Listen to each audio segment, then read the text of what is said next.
ಕುಡಚಿಯಿಂದ ಬಾಗಲಕೋಟೆ ತೆರಳುವ ರೈಲು ಮಾರ್ಗ ಕುರಿತು ರಾಜ್ಯಸಭಾ ಸದಸ್ಯ ಈರಣ್ಣ ಕಡಾಡಿ ಮಾತನಾಡಿದರು.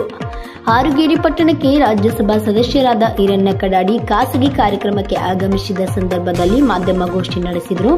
ಹಾರುಗೇರಿ ಪಟ್ಟಣದ ಪೌರಸಭೆಯ ಅಧ್ಯಕ್ಷರಾದ ವಸಂತಲಾಳಿಯವರ ತೋಟದ ಮನೆಯಲ್ಲಿ ಮಾಧ್ಯಮಗೋಷ್ಠಿ ನಡೆಸಿ ಕುಡಚಿಯಿಂದ ಬಾಗಲಕೋಟೆ ರೈಲ್ವೆ ಮಾರ್ಗ ವಿಳಂಬವಾಗುತ್ತಿರುವ ಬಗ್ಗೆ ಕುರಿತು ರಾಜ್ಯಸಭಾ ಸದಸ್ಯರಾದ ಈರಣ್ಣ ಕಡಾಡಿ ಮಾತನಾಡಿದರು.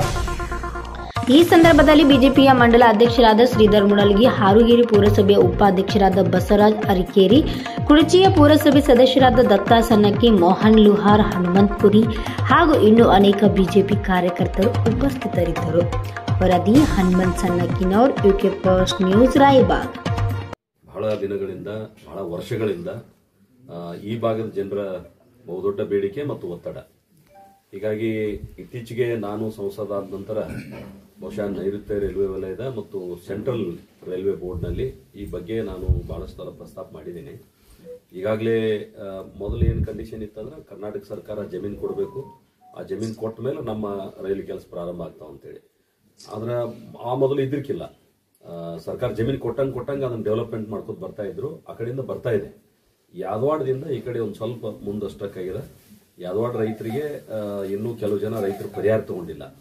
ಹೀಗಾಗಿ ನಾನು ಯಾದವಾಡ ಭಾಗದವನ ಇರೋದ್ರಿಂದ ಅಲ್ಲಿ ರೈತರಿಗೆ ತಿಳಿ ಹೇಳಿದೆ, ಒಂದ್ಸಲ ಸರ್ಕಾರ ನೋಟಿಫಿಕೇಶನ್ ಆದ ನಂತರ ಯಾವುದೇ ಕಾರಣಕ್ಕೂ ಜಮೀನು ಬಿಟ್ಟು ಕೊಡೋದಿಲ್ಲ. ನೀವು ಪರಿಹಾರ ಕಡಿಮೆ ಆಗಿದ್ರೆ ಪರಿಹಾರ ಹೆಚ್ಚು ಕೇಳ್ರಿ. ಅದನ್ನ ಒಂದ್ ವೇಳೆ ಕೊಡ್ಲಿಲ್ಲ ಅಂದ್ರೆ ಅದನ್ನ ನೀವು ಕೋರ್ಟ್ನಾಗ ಚಾಲೆಂಜ್ ಮಾಡಬಹುದು. ಜಮೀನು ಮಾತ್ರ ಖಾಲಿ ಮಾಡಿ ಕೊಡ್ಬೇಕಾಗ್ತದೆ ಅನ್ನುವಂತ ತಿಳುವಳಿಕೆ ಹೇಳಿದ ನಂತರ ಇತ್ತೀಚೆಗೆ ಜಿಲ್ಲಾಧಿಕಾರಿಗಳು ಮತ್ತು land equation officer, railway officer, ಈ ಮೂರು ಅಧಿಕಾರಿಗಳ ಸಂಬಂಧಪಟ್ಟಂತ ಒಂದು ಸಭೆಯನ್ನ ನಾನು ಆಯೋಜನೆ ಮಾಡಿದ್ದೆ. ಯಾವುದೋ ಒಂದು ಕಾರಣದಿಂದ ಅಡಚಣೆಯಾಗಿ ಅದು ಸಭೆ ಮುಂದೋಗ್ಯದ. ಹೀಗಾಗಿ ತಕ್ಷಣ ಮತ್ತೊಮ್ಮೆ ನಮ್ಮ ಪಾರ್ಲಿಮೆಂಟ್ ಬಜೆಟ್ ಸೆಷನ್ಗಿಂತ ಅಂದ್ರೆ ಮೊದಲನೇ ಅಂದ್ರೆ ಈ ತಿಂಗಳ ಎಂಡದೊಳಗನ ಒಂದು ಸಭೆಯನ್ನ ಮಾಡುವಂತೆ ನಾನು ಸಂಬಂಧಪಟ್ಟವ್ರಿಗೆ ಒತ್ತಾಯ ಮಾಡ್ತೀನಿ. ಒಂದು ವೇಳೆ ಆಗ್ಲಿಲ್ಲ ಅಂದ್ರೆ ಆಫ್ಟರ್ ಬಜೆಟ್ ಸೆಷನ್ ಆದ್ರೂ ಬೆನ್ನತ್ತಿ ಅದನ್ನು ಒತ್ತಾಯ ಮಾಡಿ ಅದಕ್ಕಿರುವಂತ ಏನು ಹಡಲ್ಸ್ ಅದಾವ, ಏನು ತೊಂದರೆ ಅದಾವ, ಏನು ನಿಧಾನಗತಿ ಆಗ್ತಾ ಇದೆ ಅದನ್ನ ಸರಿ ಮಾಡ್ಕೊಳ್ಳುವಂತ ಕೆಲಸ ನಾವೆಲ್ಲರೂ ಚಿಕ್ಕೋಡಿ ಸಂಸದರು, ಬೆಳಗಾವಿ ಸಂಸದರು ಜೊತೆಗೆ ನಾನು ಇರ್ತೀನಿ, ಎಲ್ಲರೂ ಸೇರಿ ಅದನ್ನ ಪ್ರಯತ್ನವನ್ನು ಮಾಡ್ತೀವಿ. ಸರ್ವೆದೊಳಗೆ ಏನಾಗಿದೆ ಅಂದ್ರೆ ನನಗೆ ತಿಳಿದು ಬಂದ ಮಾಹಿತಿ, ನನ್ನ ಕಡೆ ಯಾದವಾಡದ ರೈತರು ಬಂದಿರು. ಸರ್ವೆ ಮಾಡಿದಾಗ ಬರೀ ಜಮೀನ್ ಸರ್ವೆ ಮಾಡಿದ್ರೆ ಜಮೀನ್ ಕಷ್ಟ ಪರಿಹಾರ ಸಿಗ್ತದ.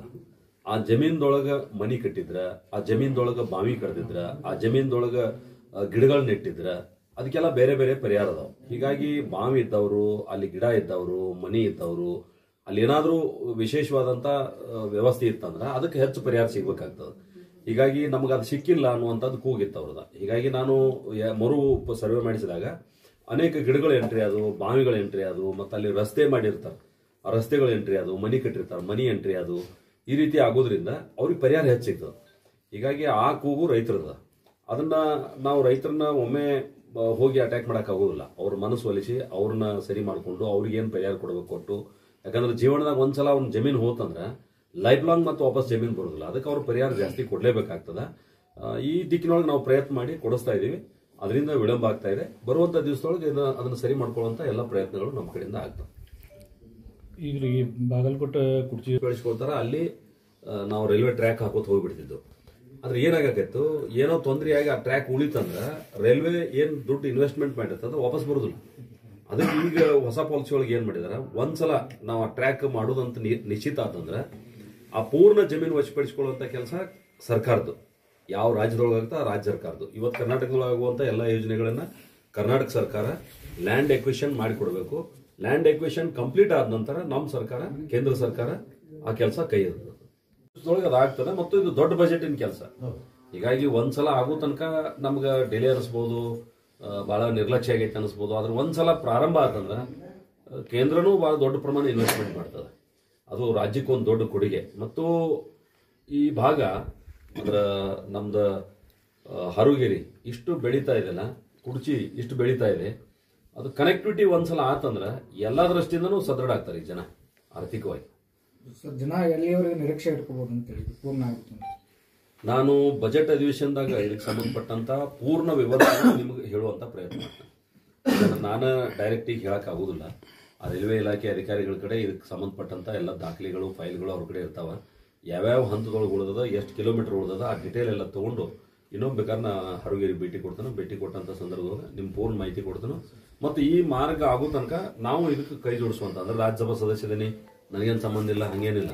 ನಾ ಯಾವುದೇ ನಮ್ಮ ಕರ್ನಾಟಕ ಕೆಲಸ ಬಂದಾಗ MP ಆ ಭಾಗದ MPಗಳು ನಾನು ಹೋಗಿ ಬೆನ್ನ ಹತ್ತಿ ಬರ್ರಿ ಹೋಗೋಣ ಅಂತೇಳಿ ಕರ್ಕೊಂಡು ಹೋಗುವಂತ ಪ್ರಯತ್ನ ಮಾಡ್ತೀನಿ.